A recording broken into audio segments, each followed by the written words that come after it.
Hello दोस्तों, आज के वीडियो में मैं आपको वेंडिगो की एक और कहानी सुनाने जा रहा हूँ। अब आप सोचेंगे कि मैं बार बार वेंडिगो की कहानी क्यों लेकर आ रहा हूँ।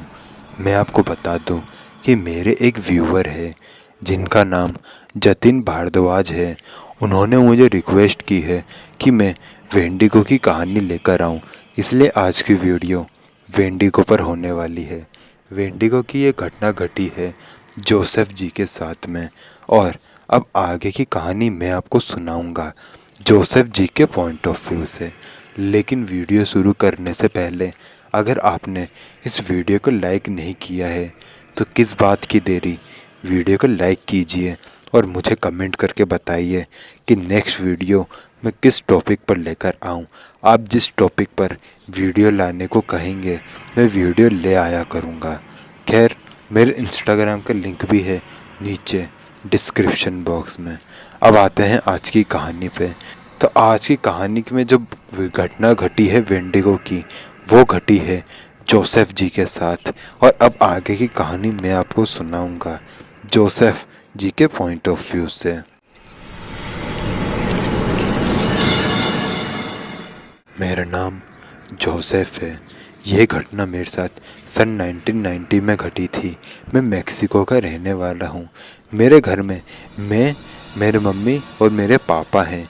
और मैं 1990 में अपने टीनेज में था और उस वक्त मुझे कैंपिंग में जाना बहुत ही ज़्यादा पसंद था। और मुझे कैंपिंग की इतनी ज़्यादा आदत हो चुकी थी कि मेरे लिए तो ये एक नॉर्मल सी बात थी कैंपिंग वगैरह पर जाना।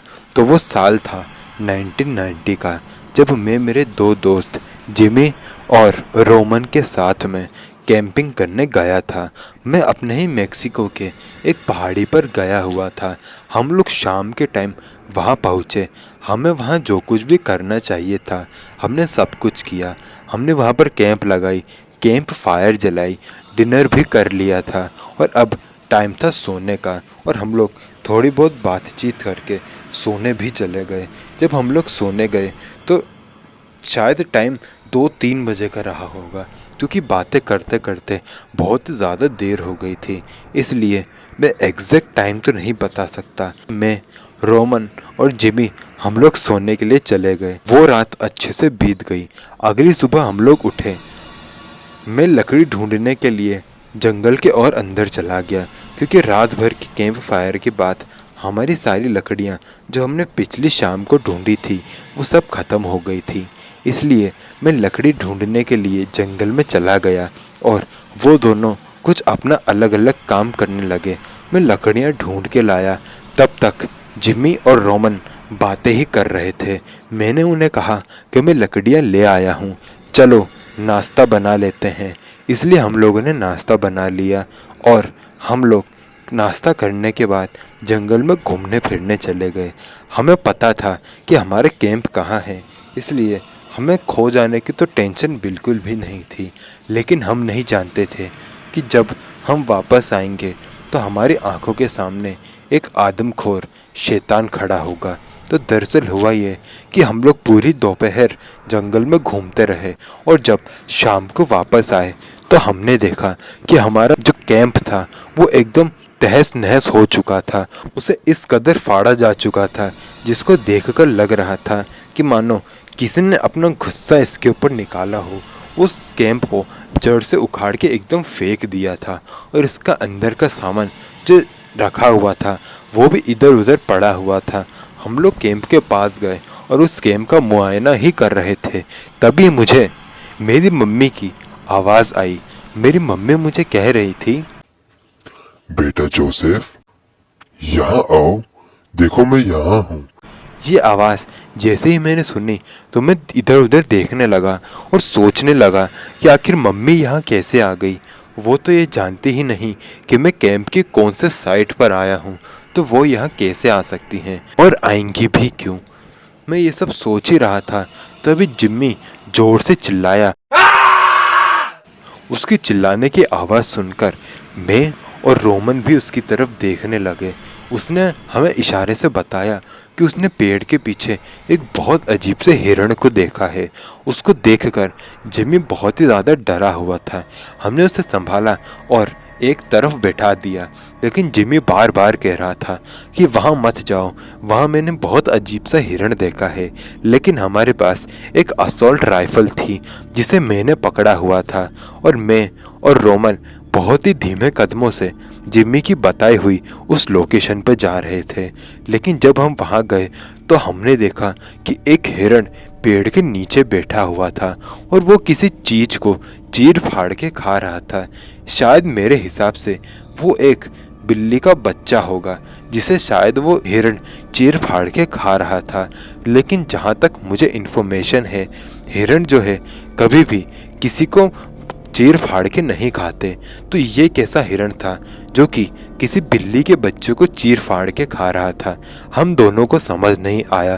तभी मैंने हवा में एक फायर कर दी, जिस वजह से वो अजीब सा हिरण जो था वो उठा। और जैसे ही वो उठा तो हमने देखा कि वो अपने 2 पैरों पर था। ये देखकर हम लोग बहुत ज़्यादा डर गए, क्योंकि उसकी शक्ल भी बहुत ही ज़्यादा डरावनी थी। उसकी शक्ल बहुत ही ज़्यादा अजीब सी थी। उसकी शक्ल तो किसी हिरण की तरह थी, लेकिन उसका शरीर एकदम पतला सा था। उसकी शरीर की हर हड्डी हम लोग आसानी से देख सकते थे। ऐसा हिरण मैंने अपनी ज़िंदगी में पहले कभी नहीं देखा था। उसके बाद उसने बहुत देर तक हमें देखा, लेकिन हम लोग धीरे धीरे कदमों से पीछे जाने लगे। और जब उस अजीब से हिरण को हमारे पीछे जाने का अनुभव हुआ तो वो बहुत तेज़ी से हमारी तरफ भागा और भागते भागते चिल्ला भी रहा था। तभी मैंने अपनी असॉल्ट राइफल से उसके ऊपर फायरिंग कर दी। जब मैंने उसके ऊपर फायरिंग की तो बहुत सारी गोलियां उसे जाकर लगी भी, लेकिन उसके शरीर से एक भी खून का टिपका नीचे नहीं गिरा। ऐसा कैसे हो सकता था, मैं समझ ही नहीं पाया। लेकिन जब उसे गोली लगी तो वो जंगल के और अंदर चला गया।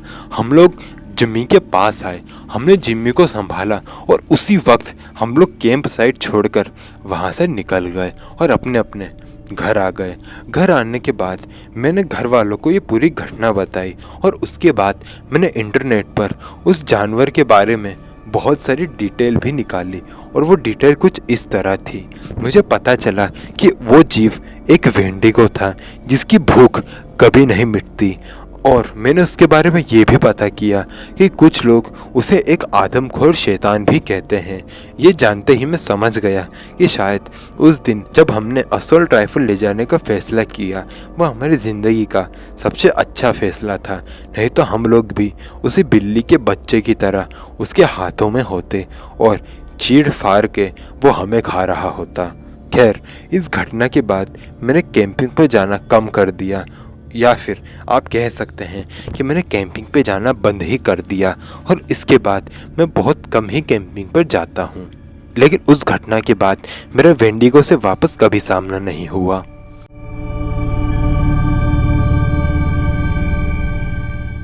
तो दोस्तों, ये वीडियो होती है यहीं ख़त्म। आशा करूँगा कि वीडियो पसंद आई होगी। वीडियो पसंद आई तो वीडियो को लाइक करना ना भूलें। मिलते हैं नेक्स्ट वीडियो में। तब तक के लिए जय हिंद, जय भारत।